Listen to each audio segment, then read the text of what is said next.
a mais um Falar Direito, programa de Advocacia e Justiça do Jornal Económico. Esta manhã temos connosco o advogado Francisco Soares Machado, associado sénior do Departamento Bancário e Financeiro da Quatro Casas.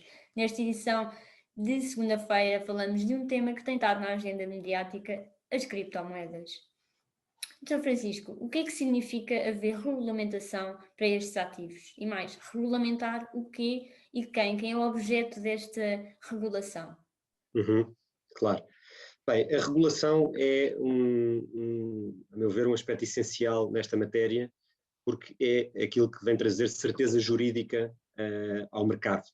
A certeza jurídica de saber o que é um criptoativo, e isso vem trazer confiança para os agentes económicos poderem operar nesse mercado, e sem confiança é impossível haver investimento e haver um mercado a funcionar. E, portanto, aquilo que até hoje temos assistido é uma área com pouca regulação, que tem dado alguns passos nesse sentido, mas, portanto, com pouca regulação e, portanto, com muitas incertezas e muitas interrogações.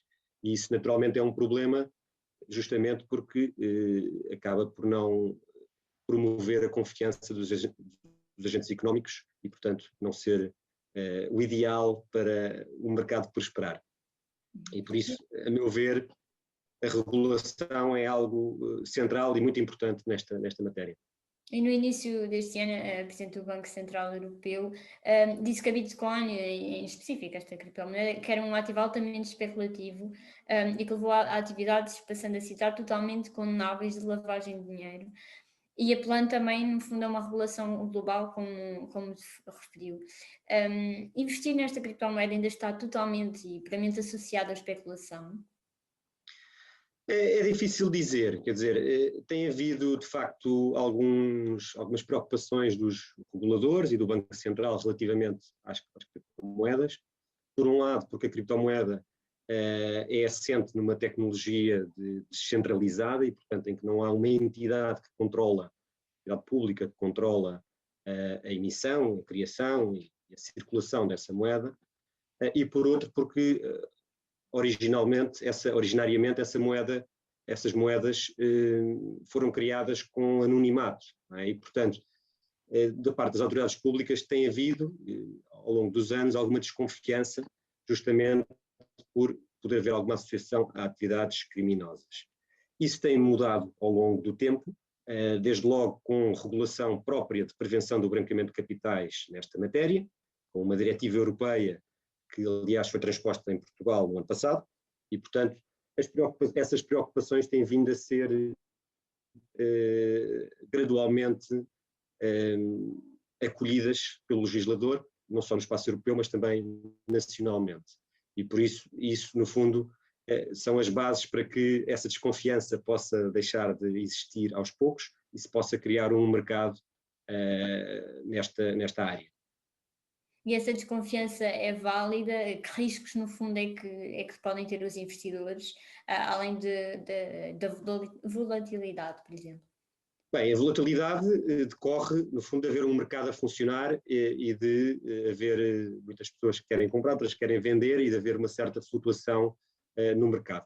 Naturalmente, decorre também das tais incertezas de que falava. Quando não há um quadro legal e regulamentar claro sobre a matéria, o que é um criptoativo? É um bem, é um direito, é um meio de pagamento, é um instrumento financeiro? Na verdade, os criptoativos podem ser tudo isto, ou algumas destas situações, dependendo das suas características. E o facto é que essas incertezas também têm algum impacto na flutuação do valor dos ativos, porque justamente não se sabe o que é que o futuro trará. Isso para os investidores é certamente um problema, porque apesar de poder trazer retornos elevados, também traz riscos elevados e, portanto, seria útil que essa regulação continuasse a dar os passos que tem vindo a dar para o mercado poder funcionar de uma forma mais normal, digamos assim. E um desses passos até foi recentemente dado cá em Portugal, o Banco de Portugal, regulamentou o registro das empresas que tivessem a trabalhar com estes ativos, ou que operassem neste mercado. Como é que viu este passo? De facto foi significativo? É sinal de que este ano poderá ser bom em termos de regulação? Sim, sem dúvida. Acho que é um passo essencial. É um passo que era um passo necessário porque decorre da legislação europeia e foi um passo, na verdade, que já foi dado em setembro do ano passado. Portanto, desde setembro do ano passado que o Banco de Portugal é a entidade competente para promover ou para exigir o registro prévio das entidades que queiram operar com ativos virtuais. Portanto, desde essa altura que é obrigatório qualquer entidade que queira operar nessa matéria registar-se junto do Banco de Portugal, mas no fundo era uma lei muito geral e não tinha ainda uma regulamentação detalhada de como é que esse registro se faria.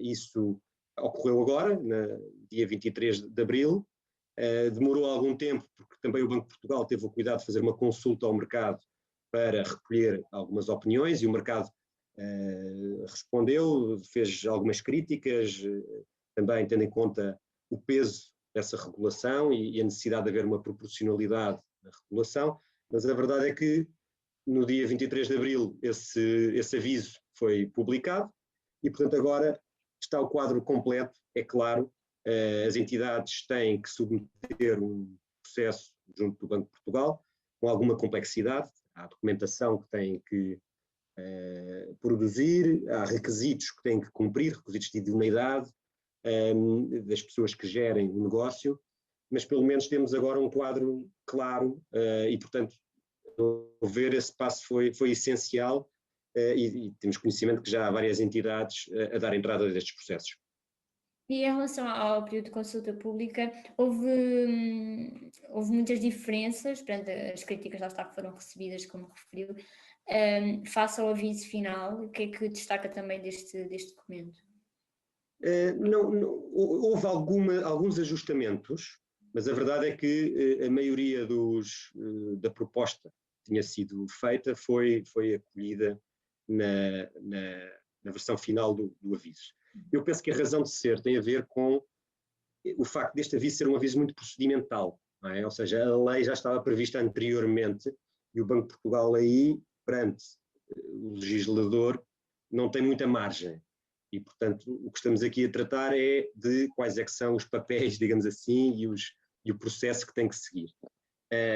Efetivamente, algumas questões podiam ter sido tratadas com maior proporcionalidade, mas há outras em que parece que o Banco de Portugal não tinha essa margem.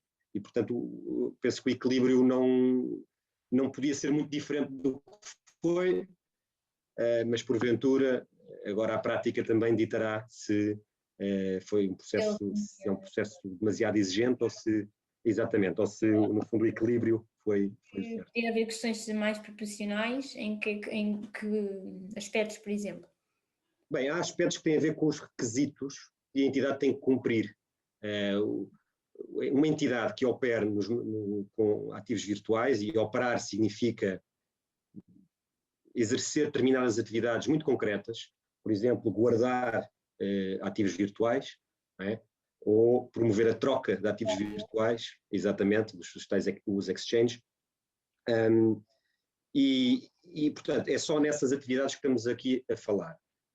E nessas atividades, e justamente para quem faz essas atividades, a lei prevê requisitos em que as pessoas que gerem a atividade, portanto, a direção de topo, a administração dessas entidades, tenham que ter determinados requisitos de experiência profissional, de formação académica, no fundo, de competência e de idoneidade. Um pouco à boleia daquilo que acontece na banca, com aquilo que se chama o fit and proper, em que os gestores bancários estão sujeitos a um escrutínio muito elevado. Naturalmente aqui o escrutínio não é tão forte quanto o da banca, nem deveria, nem poderia ser, mas é um escrutínio a que o mercado não estava habituado e, portanto, é algo com peso. E eu diria que esse é um aspecto, desde logo, muito importante na regulação. Por outro lado, ao estar abrangida pela legislação de prevenção do branqueamento de capitais, estas entidades têm também um conjunto de documentação interna, desde manuais de procedimentos, desde matrizes de risco que têm que fazer para analisar o risco de branqueamento a que elas próprias estão sujeitas, quando tratam com os seus clientes, e têm que, no fundo, ter um conjunto de procedimentos e documentos para essa matéria. Isso também tem algum peso, justamente para entidades, se calhar com menos tamanho, com menos escala, representa custos para elas e representa alguma complexidade. Muito obrigada. São desafios que os operadores terão certamente de responder daqui para a frente. Aproveitamos este espaço para um breve intervalo. Voltamos já a seguir. Ações e obrigações, Investimento e poupança. BCE e FED, Resultados e empresas. análise e gráficos. Analisamos isto tudo e muito mais todas as semanas no Mercados em Ação do Jornal Económico. Temos analistas de topo em estúdio e em direto de Londres, Washington e de vários pontos do globo. No Espaço Empresas convidamos líderes de negócios que marcam a diferença em Portugal e lá fora. Contribuímos ainda para a literacia financeira com a palavra da semana. Não percam Mercados em Ação nos sites e nas redes sociais do Jornal Económico. Voltamos à emissão com o advogado Francisco Soares Machado da Quatro Casas, com quem falamos da regulação de criptomoedas neste programa. Francisco, na Turquia, o mês de abril foi penoso para este mercado. Houve 2 bolsas de criptomoedas que colapsaram por completo. Depois o Banco Central também turco decidiu banir os pagamentos com Bitcoin. Como é que vê este caso? Acha que outros países com elevada inflação, a mesma desvalorização da moeda, podem seguir este exemplo? Bem, isso aconteceu na Turquia também numa altura em que a lira tem desvalorizado muitíssimo nos últimos tempos e, portanto, no fundo os criptoativos acabaram por ser um pouco um refúgio de algumas pessoas no país para poder proteger os seus investimentos. Eu penso que a questão das criptomoedas deverem serem proibidas ou poderem ser utilizadas tem muito a ver com a forma como o Estado aborda a questão e a questão da autonomia privada. Em Portugal e em geral na maioria dos países, as criptomoedas não têm curso legal. Isto significa que elas não podem ser utilizadas ou não podem ser obrigatoriamente aceites por alguém que vende um bem ou um serviço em pagamento desse bem ou serviço. Mas não quer dizer que as partes não possam acordar essa utilização da criptomoeda. Portanto, a criptomoeda pode ser utilizada como um meio de pagamento nos países que olham para a regulação como tudo aquilo que não seja proibido ou restringido é possível. E, portanto, desde que as partes estejam de acordo, poderão utilizar. Efetivamente, em alguns estados, como é o caso da Turquia que referiu, a opção foi, mas penso também mais por questões políticas e de estabilidade da moeda interna, restringir ou proibir essa utilização para salvaguarda da situação muito própria. Mas esse não é o caso em Portugal. E o caso de Portugal é que é um dos países que não tributam os rendimentos com criptomoedas. Que vantagens e desvantagens é que este facto traz? Também que regime tributário, ainda que eu sei que não é de fiscal, mas poderia ser aplicado, na sua opinião? O problema da tributação está sempre muito aliado também ao da regulação. E, no fundo, a tributação ocorre para determinadas operações relativas a uma realidade. E quando essa realidade não é clara, porque não se sabe se é um instrumento financeiro, se é um meio de pagamento, se é um contrato, se é uma outra realidade, é difícil para a tributação, para a fiscalidade, avançar nesse domínio. Em Portugal, não há nenhuma legislação fiscal sobre a matéria. O que tem havido é alguns pedidos de informação vinculativa, que são, no fundo, pedidos que os cidadãos, as empresas fazem à autoridade tributária por uma determinada questão muito circunscrita. E nesse domínio a AT já se pronunciou e conseguiu dissipar algumas dúvidas relativamente aqui e ali a alguns aspectos. A verdade é que, não havendo um regime, não havendo uma norma de incidência muito clara sobre estas operações, ou temos uma norma de incidência geral, onde as operações podem cair, ou então estamos num vazio e, de facto, não pode haver tributação. Isto pode ser, para alguns, uma vantagem porque a tributação não existe em algumas operações, mas não em todas. Por outro lado, é claramente uma desvantagem, a meu ver, porque, uma vez mais, voltamos à questão da incerteza, porque há incerteza sobre qual é o regime em muitas operações.